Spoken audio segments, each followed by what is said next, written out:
Meditamos salvos, irmãos, com a graça e paz do Senhor. Esse domingo maravilhoso, né? Um dia lindo que o Senhor nos deu.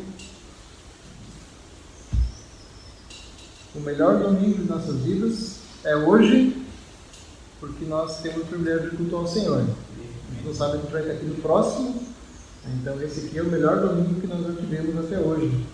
Louvado a Deus por isso. Amados, quero continuar hoje na exposição da primeira carta de João. Eu já peço que os irmãos mantenham a Bíblia aberta. Vamos hoje para o capítulo 5, é o último capítulo da carta. E o texto está do verso 1 ao verso 12.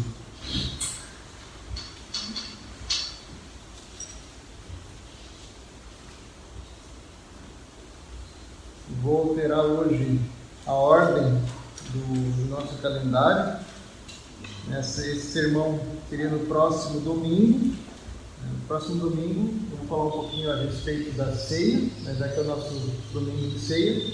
E neste domingo, então, eu vou dar prosseguimento na primeira epístola de João, né? Nós temos meditado nessa carta e tem sido desafiador para mim, espero que para você também. Você está provando a sua fé e provando a sua salvação por meio dos testes que o apóstolo lhe deixou nesta carta. E um dos principais testes que o apóstolo deixa aqui é o amor fraternal, o amor entre os irmãos. Este é um teste ao qual nenhum cristão pode ser reprovado. No último sermão da série, capítulo 4, versículo 7, do 7 ao 21, ficou claro que o amor de Deus que foi revelado em Cristo, ele requer que o cristão ame o seu irmão, requer que amemos uns aos outros. Isso não é uma escolha de cada um, não é uma escolha do cristão, mas é uma ordem que o Senhor dá, e a qual nós somos especialmente capacitados por Deus para que a gente possa cumprir essa ordem. E o cristão, de fato, ele cumpre essa ordem de amar o seu irmão, porque ele foi alcançado pelo amor de Deus. Nós só conseguimos amar, só conseguimos estender amor, justamente porque Deus nos alcançou com o seu amor. Porque nós somos salvos, de fato. Não porque os nossos irmãos são legais, porque eles são pessoas amáveis, que na maioria das vezes a gente não vai encontrar pessoas tão amáveis, tão legais, são pecadores, que estão lutando contra os seus pecados, vencendo os seus pecados. E nós amamos então esses irmãos porque o Senhor primeiro nos amou. Aí o capítulo 4 termina com João afirmando que aquele que diz amar a Deus e não ama seu irmão é mentiroso. E ele termina dizendo: quem ama a Deus, que ame também o seu irmão. Um dos testes que João deixou para nós aplicarmos a nossa fé em prática. E eu espero do fundo do meu coração que cada um tenha posto à prova a sua fé, a sua salvação, e que tenham sido aprovados. Mas eu também espero que, se você foi reprovado em algum teste daqui, do capítulo 1 até o capítulo 4, até o capítulo 5, eu espero que o Senhor lhe tenha concedido arrependimento, e que o arrependimento tenha feito você correr para Cristo e você mudar de vida, abandonar o pecado. Bem, depois de 7 sermões na primeira carta de João, esse vai ser o 8º, nós chegamos então ao capítulo 5, e pela graça de Deus nós já estamos quase no final. Querendo o Senhor, após terminar essa primeira carta, como está no nosso calendário, eu quero dar prosseguimento à segunda, à terceira epístola, a Judas. Mas hoje então vamos fazer a leitura do nosso texto, está do versículo 1 até o verso 12. João capítulo 5, verso 1 a 12. Diz assim: todo aquele que crê que Jesus é o Cristo é nascido de Deus. E todo aquele que ama ao que o gerou, também ama ao que dele é nascido. Nisto conhecemos que amamos os filhos de Deus, quando amamos a Deus e praticamos os seus mandamentos. Porque este é o amor de Deus, que guardemos os seus mandamentos. Ora, os seus mandamentos não são penosos, porque todo aquele que é nascido de Deus vence o mundo. E esta é a vitória que vence o mundo, a nossa fé. Quem é que vence o mundo, senão aquele que crê ser Jesus, o Filho de Deus? Este é aquele que veio por meio de água e sangue, Jesus Cristo. Não somente com água, mas também com água e com sangue. E o Espírito é o que dá testemunho, porque o Espírito é a verdade. Pois há três que dão testemunho: no céu, o Pai, a Palavra e o Espírito Santo. Esses três são um, e três são os que testificam na terra: o Espírito, a água e o sangue. E os três são unânimes num só propósito. Se admitimos que o testemunho dos homens, o testemunho de Deus é maior. Ora, este é o testemunho de Deus que Ele dá acerca do seu Filho. Aquele que crê no Filho de Deus tem em si o testemunho. Aquele que não dá crédito a Deus o faz mentiroso, porque não crê no testemunho que Deus dá acerca de seu Filho. E o testemunho é este: que Deus nos deu a vida eterna, e esta vida está no seu Filho. Aquele que tem o Filho tem a vida, aquele que não tem o Filho de Deus não tem a vida. Palavra de Deus. Vamos orar mais uma vez. Senhor, suplico-te essa manhã, Pai, que teu Espírito possa iluminar a nossa mente, o conhecimento da tua palavra, da tua vontade para as nossas vidas. Possamos ser, Pai, mais uma vez essa manhã exortados, desafiados, orientados pelo Senhor, ó Pai, a corrigir a nossa vida, a andarmos, ó Deus, em santidade. Que teu Espírito Santo em nós, ó Deus, incline nosso coração a te ouvir. Que apesar de mim, ó Pai, a tua igreja seja edificada esta manhã, pelo poder do teu Espírito Santo, através da tua palavra. Em nome de Jesus. Amém. Amém.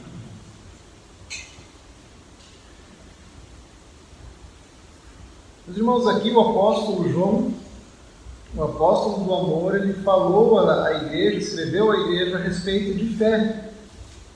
Quantos aqui têm fé?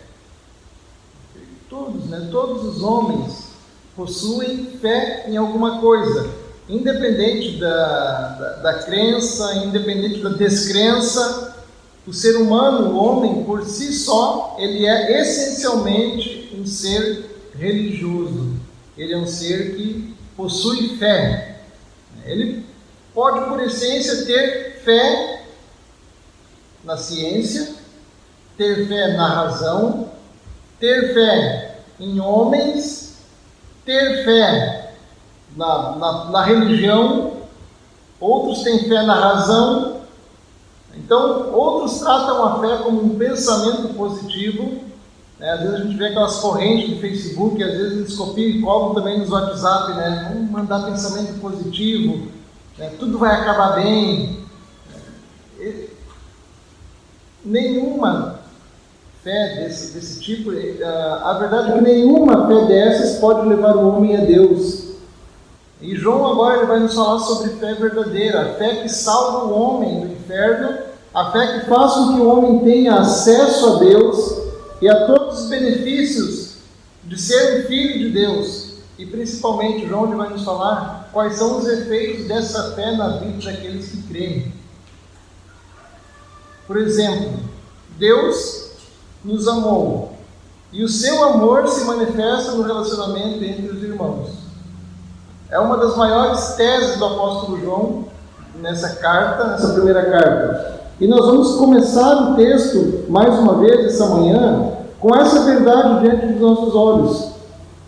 A fé em Jesus como Cristo, assim como o amor, é um sinal de que nós nascemos de novo, de que realmente nascemos de Deus. Então, no verso 1, que João vai estar dizendo que Deus ele só está sendo amado verdadeiramente quando nós amamos os nossos irmãos, quando a família da fé está sendo amada por nós. Verso 1, João está dizendo: todo aquele que crê que Jesus é o Cristo é nascido de Deus, e todo aquele que ama ao que o gerou também ama ao que dele é nascido. Meus irmãos, todo aquele que crê que Jesus é o Cristo. Essa palavrinha Christos significa o ungido de Deus, o Messias, o Salvador do mundo. Aquele que crê que Jesus é o Filho de Deus, o Salvador do mundo, João está dizendo que ele é nascido de Deus. Há um nascimento, e quando há um nascimento, o pai desse nascimento, quem gerou esse nascimento é Deus. Então aqui, meus irmãos, nesse texto, há um relacionamento familiar. Uma vez que aquele que crê em Jesus Cristo como Filho de Deus, Salvador do mundo, uma vez aquele que crê nisso, ele é nascido de Deus, então Deus ele é pai de uma grande família. Deus é pai de muitos filhos. Na cultura judaica, o senso de unidade familiar, de honra pelos membros da família e até mesmo pelas amizades, era algo continua ainda sendo algo muito forte. E a gente tem que ler o texto com isso em mente. João ele está ensinando, mais uma vez, que aqueles que são nascidos de Deus têm Deus como pai de uma grande família.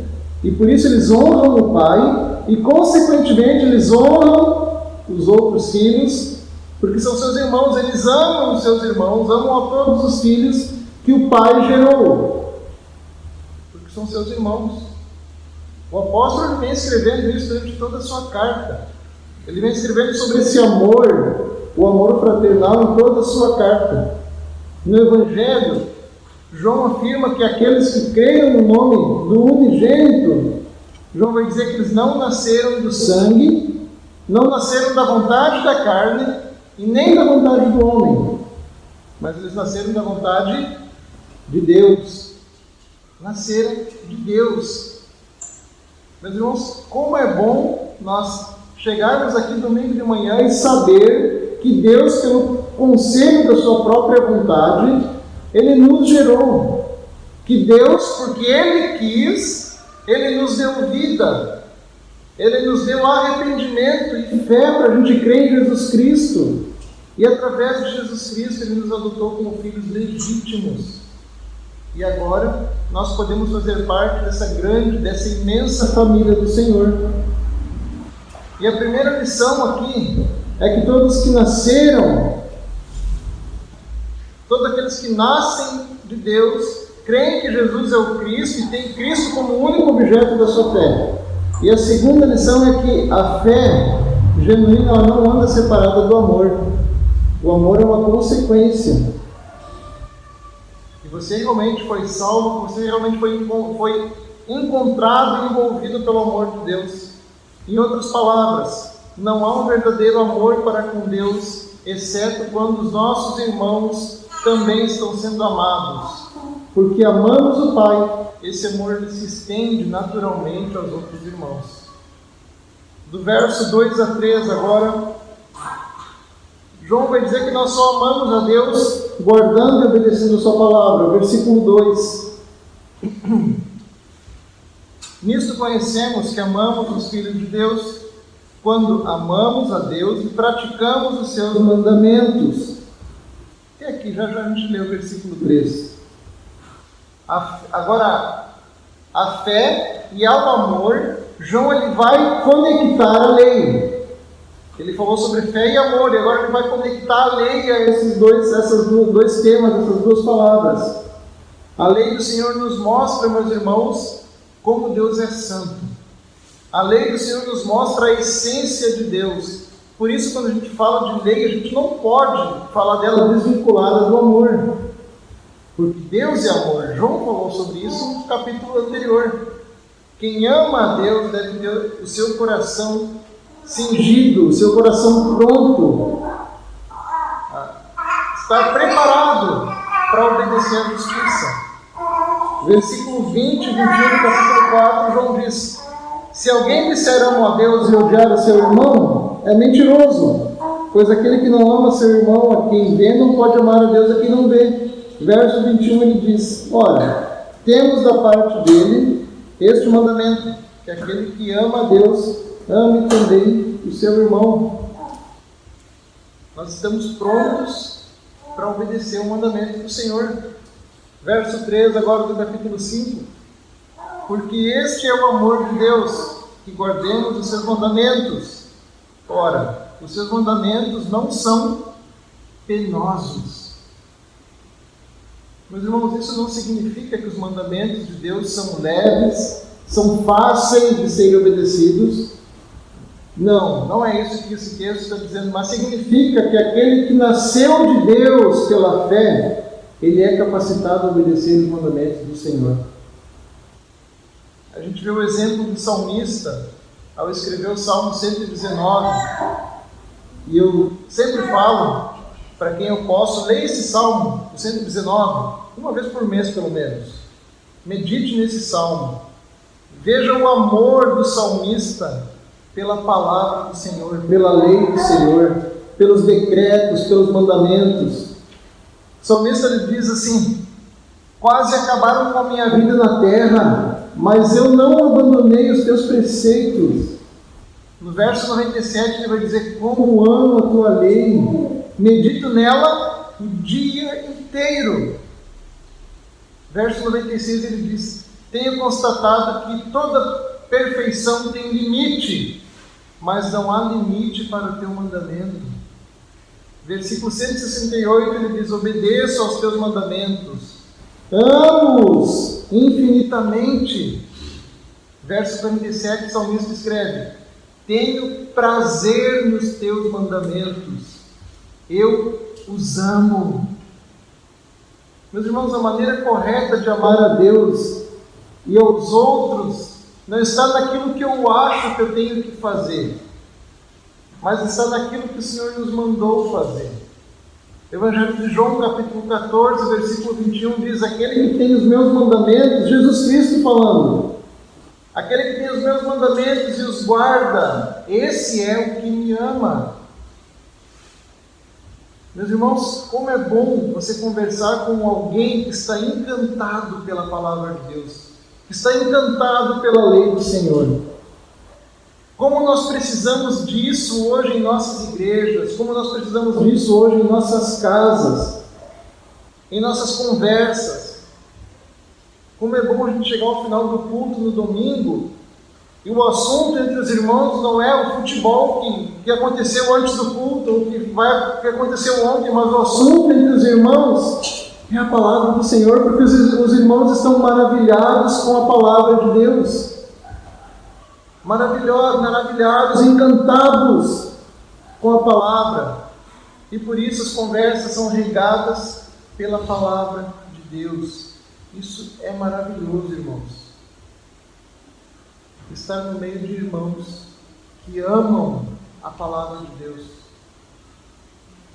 João 14, 21 diz: quem tem os meus mandamentos e lhes obedece, esse é o que me ama. E ainda no capítulo 14, verso 23 do Evangelho de João, ele diz: respondeu Jesus: se alguém me ama, obedecerá a minha palavra. Meu Pai o amará, e nós viremos a ele e faremos morada nele. Você está entendendo? Para aquele que é nascido de novo, a palavra de Deus não é um negócio chato de ler. Para aquele que é nascido de novo, a palavra de Deus não é aquilo que ele deixa em segundo plano. Hoje eu tive uma correria, não tive tempo de ler a Bíblia.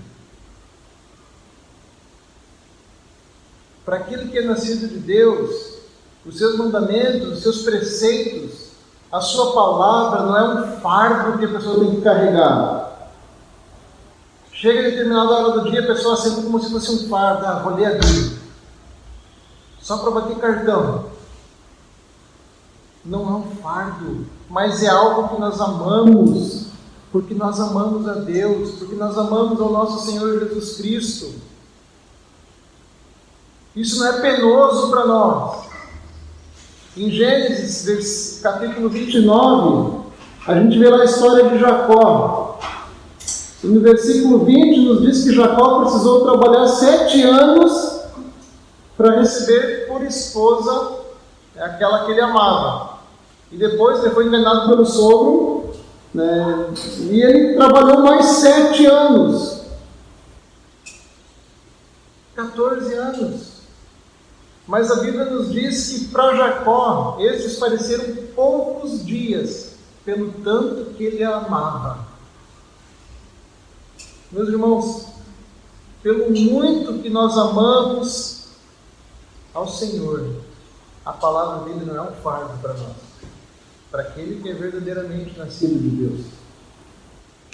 A palavra dele não é aquilo que faz no resto do tempo do dia, quando sobrou tempo do trabalho.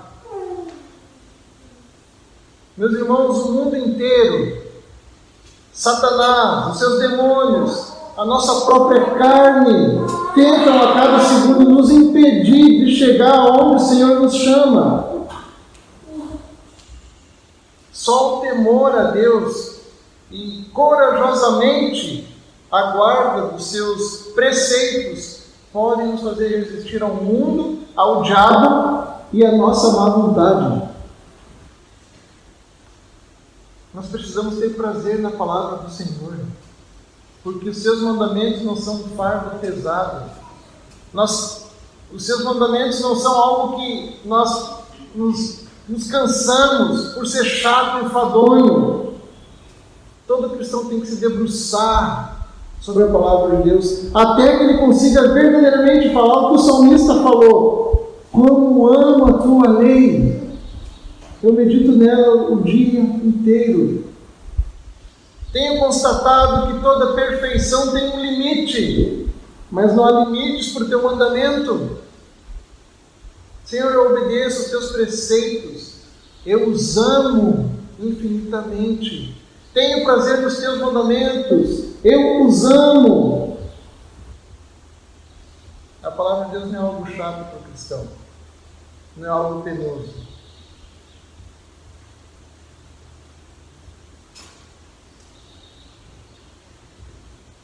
Os seus mandamentos não são penosos. Verso 4. O Senhor nos deu vitória sobre o mundo, por isso devemos lutar com muito mais coragem. Verso 4 diz assim: porque todo que é nascido de Deus vence o mundo, e esta é a vitória que vence o mundo, a nossa fé. Verso 5. Quem é que vence o mundo, senão aquele que crê ser Jesus, o Filho de Deus? Meus irmãos, porque o Senhor nos deu vitória, nós devemos lutar com ainda mais empenho, com ainda mais esperança. O mundo aqui é todo sistema, toda filosofia que milita contra o reino de Deus, juntamente com Satanás. Tudo isso é contra os filhos de Deus. Porém, não tememos nem o mundo, nem Satanás e nem qualquer filosofia que se levante contra o Senhor, contra a nossa fé. Porque o Espírito de Deus nos garante que nós estamos além do alcance dos inimigos. Meus irmãos, essa verdade deve nos fazer lutar com uma coragem ainda maior. Durante o tempo da nossa peregrinação neste mundo, como nós o conhecemos hoje, nós vamos passar por muitas batalhas, nós vamos passar por momentos difíceis, por combates difíceis, por conflitos. Mas lembre-se, Deus, Ele nos armou, não apenas por um dia, mas Ele nos armou com nossa fé, não apenas por algumas horas, mas é uma obra permanente de Deus em nossa vida. Nós já somos participantes da vitória, já somos participantes. É como se nós já estivéssemos vencido. Diante de uma garantia dessa, meus irmãos, como que a gente consegue ficar indiferente? Diante de uma garantia dessas, como nós podemos cruzar os nossos braços e ficar ociosos na obra do Senhor? É porque a gente não medita na lei do Senhor. Porque se a gente tiver noção dessa garantia em nossa vida, a gente não fica ocioso. É impossível. Quando a gente lê um texto desses, meus irmãos, essa garantia de vitória, ela é como se você pegasse gasolina e jogasse dentro da chama do fogo do nosso coração, isso inflama cada vez mais. Isso nos deixa dispostos para lutar. A palavra de Deus nos diz que nós já vencemos. Justamente, meus irmãos, para nos exortar, para nos motivar a lutarmos com mais coragem, a sermos incansáveis contra tudo que nos afasta de Deus, contra tudo que dificulta o nosso estender o amor aos nossos irmãos. Já vencemos. Versículo 5: quem é que vence o mundo, senão aquele que crê ser Jesus, o Filho de Deus? Quem vence o mundo? A não ser aquele que crê em Cristo Jesus, o Filho de Deus. Meus irmãos, esse texto aqui, ele é um castelo forte em meio às tempestades. Dá até para a gente cantar aquele castelo forte é o nosso Deus. Eu digo isso porque somente pode vencer o mundo, somente pode vencer Satanás e jamais cair nos desejos da própria carne. Aquele que, inseguro, ele recorre exclusivamente ao poder de Jesus Cristo. Não é para aquele que se acha forte. Não, eu vou vencer minha carne, Não, é para aquele que é inseguro. E por ser inseguro, ele recorre ao poder de Jesus Cristo. Nós somos fracos e às vezes nós andamos vacilantes em nossa fé, meus irmãos. Mas Jesus Cristo é forte. Ele é incansável em levantar aqueles que estão caídos, em levantar aqueles que estão fracos e fazê-los caminhar vitoriosamente sobre o pecado, vitoriosamente sobre o mundo. Meus irmãos, essa verdade deve arrancar de nós em glória a Deus. Quem vence o mundo, senão aquele que tem fé em Jesus Cristo como Filho de Deus? Se confiamos no testemunho dos homens, o testemunho de Deus é maior. É o que João vai falar nos próximos versos, do verso 6 a 10, nós até ler do verso 6 a 8. Este é aquele que veio por meio da água e sangue, Jesus Cristo, não somente com água, mas também com água e com sangue. E o Espírito é o que dá testemunho, porque o Espírito é a verdade. Pois há três que dão testemunho. E aqui eu estou lendo na versão RA, mas eu sei que é diferente da versão de vocês, né? Mas é proposital. Pois há três que dão testemunho. E a minha versão está aqui, né? Abre o colchete. No céu, o Pai, a Palavra e o Espírito. E estes três são um. E três são os que testificam na terra. Fecha aspas. Agora continua provavelmente com a tradução dos irmãos. O Espírito, a água e o sangue.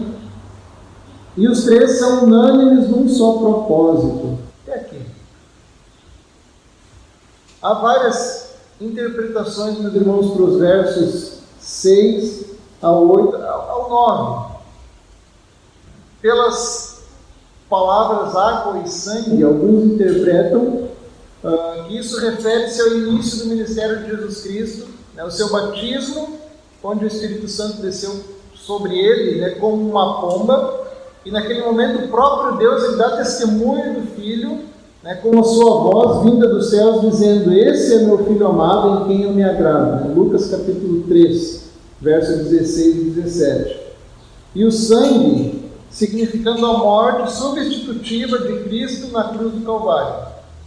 É importante lembrar que João aqui ele estava combatendo algumas heresias. Eu já falei sobre isso no primeiro sermão dessa série. Por isso a importância de você prestar atenção e às vezes até anotar tudo que você ouve. Na época de João, havia uma heresia que estava sendo pregada por Cerinto. Que era Cerinto? Era um líder da igreja. E ele afirmava que Jesus se tornou o Cristo no momento em que ele foi batizado. E que em algum momento, que ele não sabe quando, antes da morte de Jesus, o Espírito de Cristo saiu de Jesus e quem morreu foi apenas um homem chamado Jesus. para ele e os seus seguidores era impossível Jesus, o Cristo, o homem-Deus, ser pregado numa cruz e morrer naquela cruz. Mas o ministério dos apóstolos nos apresenta Jesus como Filho de Deus, nos apresenta Jesus como o homem-Deus que realmente morreu na cruz, sendo verdadeiramente homem e verdadeiramente Deus. Porque se Cristo fosse somente um homem morrendo numa cruz, isso não seria suficiente para a salvação de todo aquele que crê. Meus irmãos, faz todo sentido nós entendermos a natureza de Cristo, o início do seu ministério e o fim do seu ministério terreno na cruz do Calvário. Porque hoje o mundo está cheio de seitas e religiões que não sabem nada a respeito de Jesus. Ou pior, eles falam mentiras a respeito de Jesus, dizendo que Jesus não era Deus, dizendo que Jesus não era o Filho de Deus, o ungido de Deus, que era apenas um espírito iluminado, um grande profeta e por aí vai. Em Gálatas 1, o apóstolo Paulo vai dizer que qualquer pessoa, não importa quem seja, que apresente um evangelho diferente daquele que foi anunciado, ou qualquer pessoa que acredite num evangelho diferente daquele que foi anunciado, está acreditando em uma maldição. Ela está sendo enganada, ou está levando outros ao engano.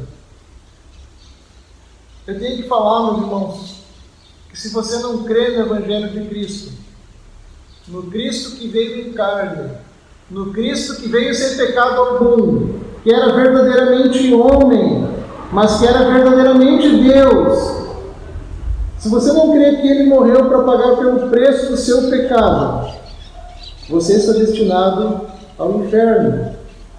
Não importa se você está feliz, se você está satisfeito com a sua crença, com a sua religião, com o seu modo de crer, você está indo feliz e satisfeito para o inferno. Eu sei que, meus irmãos, que esse tipo de palavra às vezes ofende a pessoa. E há pessoas que até comentam, ontem à noite eu estava conversando, né, dizendo, olha, eu não gostei da tua falta de respeito com a religião dos outros. Não está te respondendo, entra na fila. Meus irmãos, as pessoas não querem ouvir que elas estão erradas. Elas não querem ouvir que a crença delas é uma mentira. Elas não querem ouvir que os seus santos e as suas experiências religiosas não servem para nada. São uma enganação humana ou demoníaca. Porque o Evangelho, em sua essência, ele já é ofensivo para todo homem. Você não vai ouvir o Evangelho e vai morrer de amor por aquele que está pregando. Tanto que mataram Jesus Cristo. Perseguiram e mataram os seus profetas. Perseguiram e mataram os seus discípulos. Colocaram em fogueiras, lançaram em arenas com feras, foram torturados das maneiras mais aterrorizantes. É porque o Evangelho, ele ofende o imenso orgulho que há no homem. Ele faz cair por terra toda a rebeldia contra a palavra do Senhor, e ele faz o homem se render ao senhorio de Jesus Cristo, ou ele endurece ainda mais o coração do homem, para que Deus possa executar o seu juízo sobre a vida daquele homem. Esse é o Evangelho. Só existe um Evangelho. Só existe uma só fé verdadeira. Apenas um Salvador. Somente um Deus que é sobre todos e opera em todos apenas uma verdade. Não são várias verdades. E isso, meus irmãos, que João está falando no verso 6, é algo sério.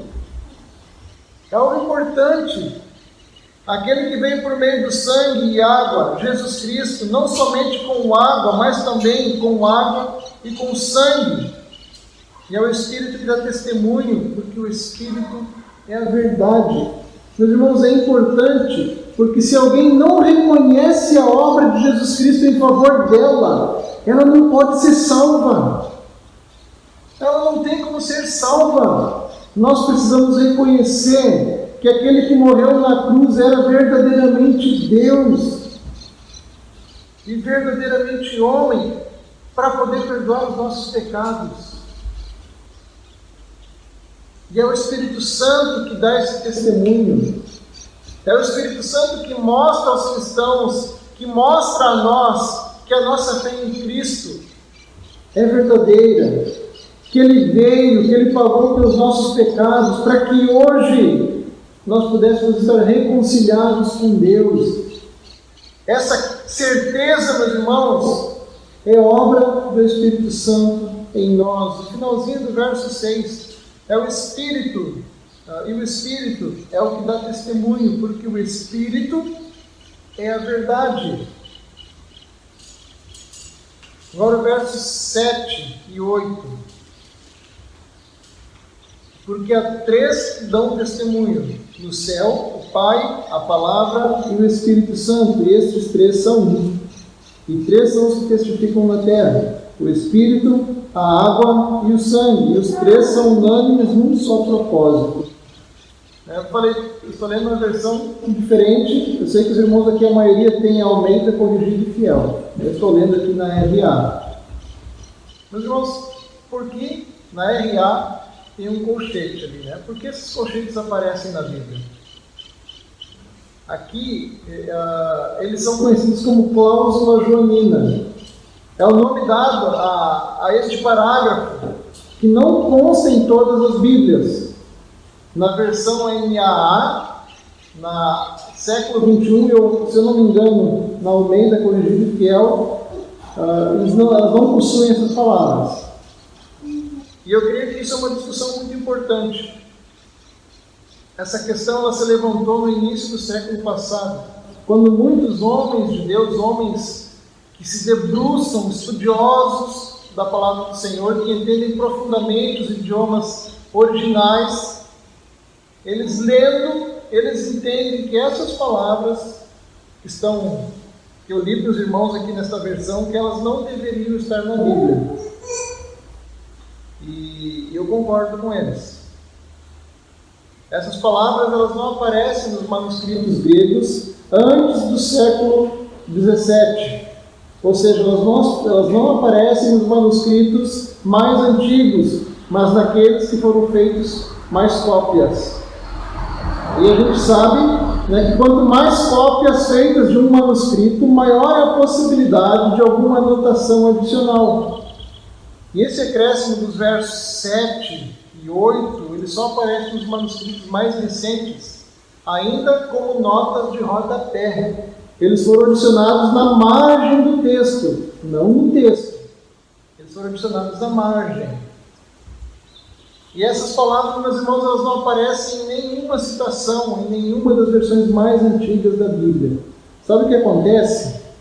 É que as versões que nós temos aqui, a nossa Bíblia, ela veio da versão King James. E ela foi uma versão muito importante para a história da humanidade. E essa versão, foi ela que começou a colocar essas palavras. Porque Erasmo, o responsável pela tradução do texto mais novo, ele inclui essas palavras na sua tradução em 1522. Mas a pedido e sob pressão de muitos líderes da igreja, que achavam que essas palavras eram legais e que elas deviam constar na Bíblia. Acontece que o mesmo Erasmo, em duas traduções mais antigas, em 1516 e 1519, ele já havia omitido essas palavras, justamente porque ele não encontrava nos manuscritos gregos mais antigos. Não continham. E como essas palavras foram parar na Bíblia? Alguns estudiosos, mais uma vez, eles especulam que provavelmente algum escriba deste período, ele deve ter ficado impressionado com o tríplice testemunho que João escreveu do Espírito, do sangue e da água, e ele viu nisso, né, por analogia, algum motivo que o levava a pensar na Trindade, e por algum motivo ele foi levado a inserir essas palavras como uma nota de rodapé. Mas se nós lermos o texto, meus irmãos, a gente vai ver que essas adições elas foram infelizes. Pois há três que dão testemunho: E na versão NVA vai dizer, no céu, o Pai, a palavra, está se referindo ao Filho, que é o Verbo encarnado, Jesus Cristo, e o Espírito Santo. O problema é que a Bíblia, em nenhum lugar, ela afirma que o Pai, que o Filho dá testemunho dele mesmo e o Espírito. O que Jesus fala, ao contrário do que Jesus fala em João 5, é que o Pai dá testemunho do Filho pelo Espírito. Não são os três dando testemunho, mas o Pai dando testemunho do Filho pelo Espírito. As próprias palavras, meus irmãos, elas não correspondem a uma precisão doutrinária do texto sagrado como um todo. Certo, pastor, mas o que a gente vai fazer com isso agora? Não é mesmo? Meus irmãos, com temor no coração, mas com confiança diante de Deus, eu posso dizer a você, se você tem a Bíblia que tem essas palavras, passe reto por elas. Isso não significa que a Bíblia não é confiável. Fiquem tranquilos. Isso significa que os tradutores da Bíblia não são inerrantes. A palavra de Deus ela é infalível, ela é inerrante. Mas o que nós temos em nossas mãos, meus irmãos, são cópias. Os manuscritos originais, a gente chama de autógrafos, eles são inspirados por Deus, infalíveis.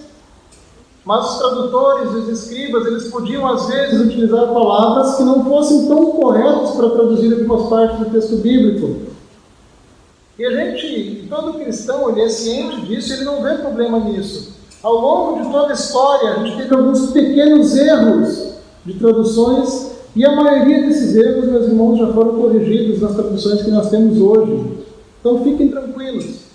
As nossas traduções elas são bastante confiáveis e precisas, permitindo Deus, quando a gente começar a nossa EBD aqui, tem um módulo que é sobre crítica, a crítica literária aqui da Bíblia. A gente vai ver muito, vai falar sobre isso mais profundamente. Não precisa você ler a Bíblia com desconfiança. Sabe o que você faz? Quando você encontrar alguma passagem difícil, esses colchetes, tem uma Bíblia de estudo, dá uma olhadinha nas notas. Procura algum comentário que vai te ajudar a entender melhor a palavra de Deus e ter certeza de que ainda que a gente tenha uma tradução em nossas mãos, meus irmãos, a gente pode confiar. Porque ainda que os homens não sejam confiáveis, Deus é confiável. Deus é confiável. Tanto que Ele permite, quando Ele é gracioso, Ele permite que algumas igrejas tenham um pastor que estude um pouco mais de grego, um pouco mais de hebraico, um pouco mais de teologia, justamente para quê? Para ajudar a igreja nessas pequenas dificuldades que a gente pode encontrar ao longo da leitura da palavra. Eu vou ler novamente a versão do versículo 7, porque há três que dão testemunho. E eu vou omitir agora os colchetes. Há três que dão testemunho: o Espírito, a água e o sangue. E os três são unânimes em um só propósito. O Espírito, a água e o sangue dão testemunho de Jesus Cristo, o Filho de Deus Pai. Esse texto aqui, meus irmãos, ele não está falando de trindade, mas sim da função da água, do sangue e do Espírito. Eles três dão um testemunho sobre Jesus Cristo. A água no seu batismo, quando Jesus começa então o seu ministério, quando o Espírito de Deus desce sobre ele, como pomba, e Deus falando, este é meu Filho amado em quem eu me agrado. O sangue dá testemunho, apontando para o sangue que foi derramado na cruz do Calvário por perdão dos pecados de todos aqueles que creram, daqueles que queriam crer em Jesus Cristo. E por fim, o Espírito Santo. Qual é a função do Espírito Santo? A função do Espírito Santo, meus irmãos, não é fazer você falar coisas que você não entende, ou que o irmão do lado não entenda.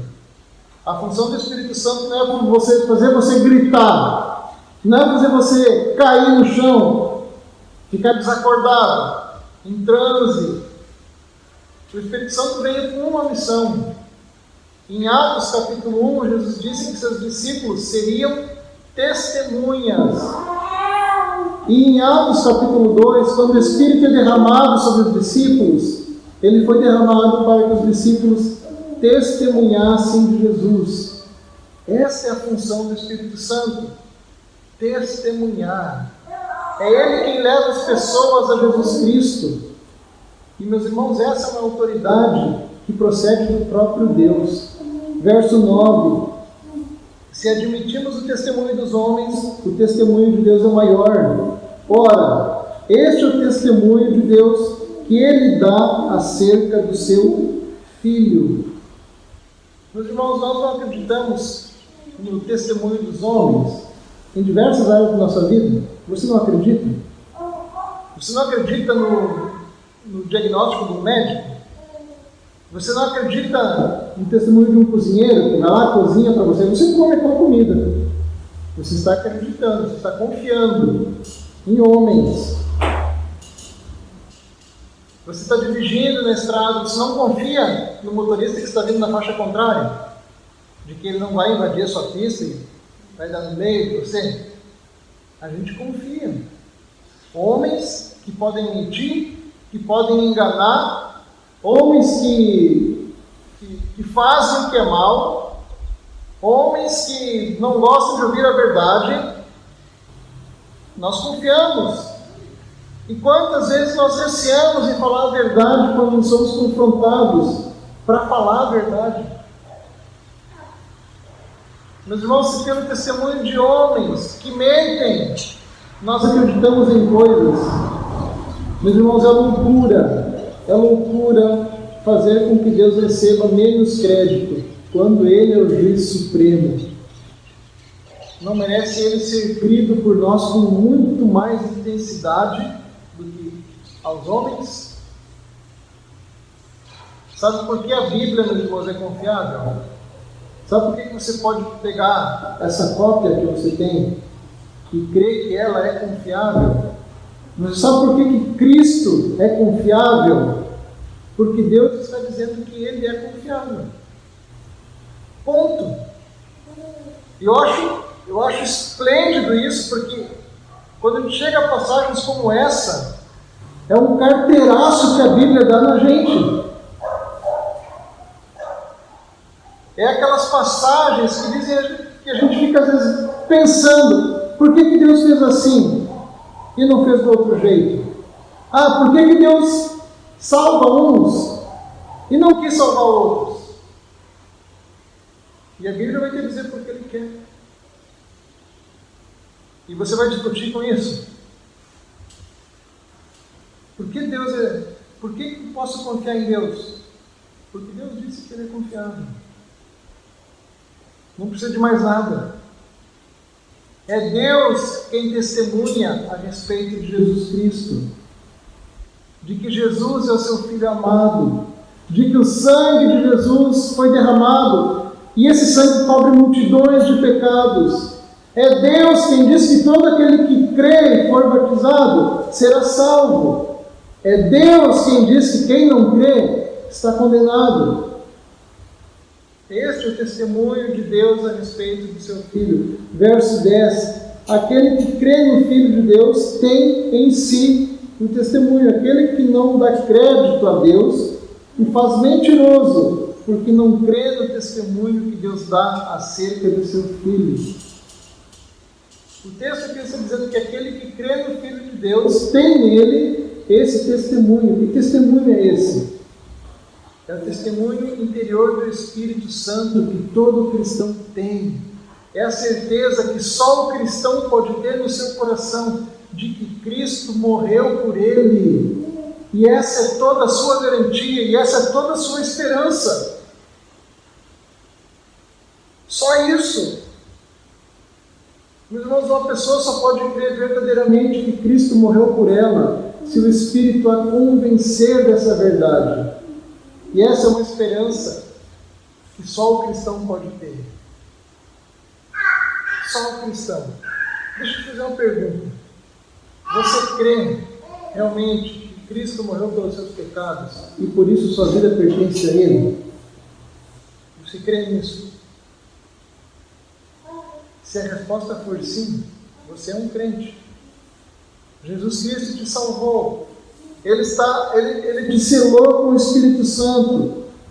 E esse testemunho, nem você, nem o mundo, nem os anjos, nem o diabo pode arrancar isso de dentro do seu coração. Porque é o Espírito Santo que testifica isso dentro de você. Quem rejeita Jesus Cristo, na verdade está afrontando a Deus, que é quem está dando testemunho a respeito de Cristo. E está falando para Deus, em outras palavras, o Senhor é mentiroso. Não preciso crer no seu testemunho. Concluindo, meus irmãos, vamos meditar agora nos últimos 2 versículos desta manhã, onde João vai nos ensinar que aquele que tem o Filho tem a vida. Quem não tem o Filho não tem a vida. Verso 11 e 12. E o testemunho é este: que Deus nos deu a vida eterna, e esta vida está no seu Filho. Aquele que tem o Filho tem a vida. Aquele que não tem o Filho de Deus não tem a vida. Aqui nessa carta e em seu Evangelho, a mensagem de João é clara. Todo aquele que crê em Jesus Cristo, que Cristo é o Filho de Deus, que veio em carne, que morreu para pagar pelos nossos pecados, que ressuscitou para a nossa salvação, esse tem o Filho. É claro. E João vai dizer que quem tem o Filho tem a vida eterna. Quem não tem o Filho não tem a vida. Ele está condenado à morte eterna, está condenado ao inferno. Meus irmãos, a salvação, ela começa com o perdão dos pecados na cruz do Calvário, mas ela se estende à nossa frente para a vida eterna. Vocês conseguem imaginar isso? A vida eterna não é só aquilo que nós vamos ter no futuro, meus irmãos. Às vezes o cristão ele vive essa vida de uma maneira miserável, esperando pela vida eterna. Meus irmãos, a vida eterna não é aquilo que a gente vai ter no futuro. A vida eterna ela começou no momento em que Cristo morreu por mim e por você. A vida que o cristão vive agora, meus irmãos, é a vida eterna. Por mais que o nosso corpo envelheça, por mais que o nosso corpo deteriore, por mais que o nosso corpo conheça a morte, meus irmãos, a própria vida de Cristo está em nós. Está em nós. Por mais que o nosso corpo morra, um dia ele vai ser transformado. E é por esse motivo que Pedro, em suas cartas, ele nos fala que somos peregrinos nesse mundo. Nós estamos aqui, mas a nossa cidadania não é daqui. Nossa pátria está nos céus. Nós já recebemos a vida eterna. Nós estamos aqui hoje, mas a nossa âncora já foi lançada na eternidade. Nós temos que entender isso, meus irmãos, nós temos que falar sobre isso, mais sobre a vida eterna e menos sobre os nossos problemas. Temos que falar daquilo que é mais importante, mais precioso para o cristão: a eternidade, Jesus Cristo, o Evangelho. Nós não temos bens mais preciosos do que estes. Enquanto eu terminava de repassar, de revisar esse sermão, eu estava encantado com a pessoa de Cristo, com a vitória que Ele nos dá, encantado com a eternidade, com o testemunho de Cristo. E, meus irmãos, a minha oração por vocês essa manhã é: Senhor, coloca no coração da Tua igreja esse mesmo encanto, esse mesmo senso de preciosidade. E o meu desejo é que a gente saia daqui essa manhã testemunhando o Senhor das nossas almas, sem medo, sem vergonha alguma, mas com toda coragem, com toda alegria. E revisando, meus irmãos, alguns ensinamentos do texto dessa manhã. Em primeiro lugar, Deus ele só está sendo amado verdadeiramente quando a família na fé está sendo amada por nós. Verso 1. Segundo, só amamos a Deus guardando e obedecendo a sua palavra. João vai falar isso, verso 2 e 3. Terceiro lugar, meus irmãos, o Senhor nos deu vitória sobre o mundo. Somos vitoriosos, por isso nós devemos lutar com ainda mais empenho, com ainda mais coragem, porque nós estamos em uma possibilidade de derrota. O Senhor já nos deu a vitória. Quarto, se nós confiamos no testemunho dos homens, o testemunho de Deus é maior. É maior. E em quinto lugar, a mensagem da carta de João e do Evangelho de João é clara. Quem tem filho tem a vida. Quem não tem filho não tem a vida. Proclamemos essa verdade, meus irmãos, para a honra e glória de Deus, para a fama de Jesus Cristo e para o avanço do reino de Deus aqui nessa terra e em nossa cidade. Amém? Amém. Oremos.